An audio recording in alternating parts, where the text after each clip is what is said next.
You know the pain is improving when you can sneeze and you don't feel like ending everything. Today is scleral buccal eye surgery for retina detachment post-op day 14, so 2 weeks post-op. And things are a lot better now, so now I am more comfortable giving you guys an update on the crazy stuff that happened over the past couple of days. First, I will share the good news and then I will tell you the craziness that happened. Okay.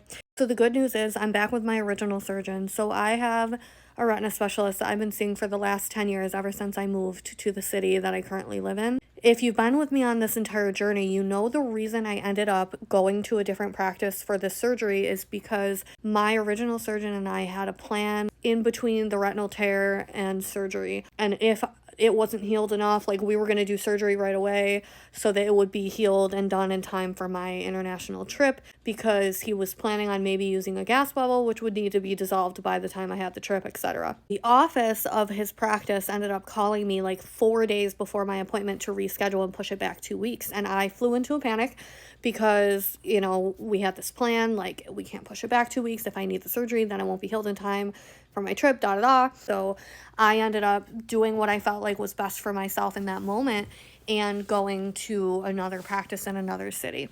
I didn't want to do that. Like, I trust my doctor. He's been my retina specialist for a long time. Only did that because I felt like it was the best decision for myself in that moment to get this surgery done as soon as possible. My original surgeon is amazing. Like, I felt so good going back there today, and I was apologizing to him, and he was like, please, you have to do what you have to do for you, and you know, like, you don't need to apologize about anything. The only thing I care about is if they took good care of your eye, and then I'm happy. And he even said during that period of time, they actually had to send a couple of patients to another city because their schedule just couldn't accommodate, their surgery schedule in the surgery center just couldn't accommodate it.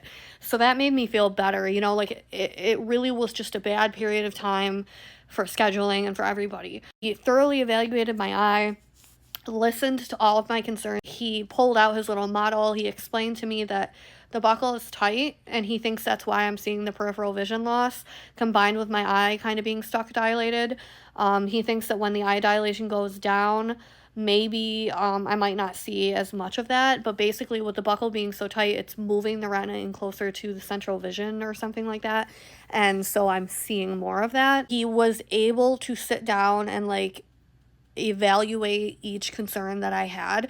Not that there's a perfect answer, you know what I mean? Like, I'm still having some pain, but the pain has improved a lot over the last 2 days, ironically, right after my appointment that went south, which we'll talk about in a second. It's still bad, but it's improving at least. There's so much value to be had in a doctor-patient relationship and trust, so thank God